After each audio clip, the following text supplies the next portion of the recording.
Hello everyone, welcome to our channel. It's Daksha పాప. ఈరోజు వచ్చి వీడియోలో బీరకాయ పచ్చడి ఎలా చేయాలో చూపిస్తున్నాను అనమాట.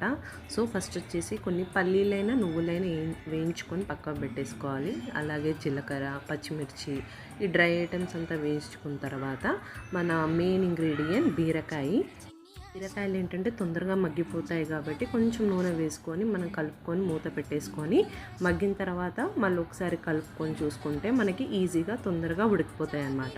ఫస్ట్ మనం వేయించుకున్న డ్రై ఐటమ్స్ అన్నీ ఒకసారి పొడి కొట్టుకొని తర్వాత మన ఇంగ్రీడియంట్ అయిన బీరకాయ వేసుకొని ఒకసారి మిక్సీ పట్టేసుకోవాలి. అందులోనే తగినంత ఉప్పు కూడా వేసుకోవాలి. పచ్చడికైనా పోపు వేసుకుంటేనే టేస్ట్ అనమాట. అందుకోసమని కళాయిలో నూనె వేసుకొని జీలకర్ర, ఎండుమిర్చి, దంపుకున్న వెల్లుల్లి రెబ్బలు వేసుకోవాలి. కొంచెం పసుపు వేసుకొని ఈ పోపుని మనము ముందుగా రుబ్బుకున్న పచ్చడిలో వేసుకొని కలుపుకోవాలి. వీడియోస్ కోసం సబ్స్క్రైబ్ టు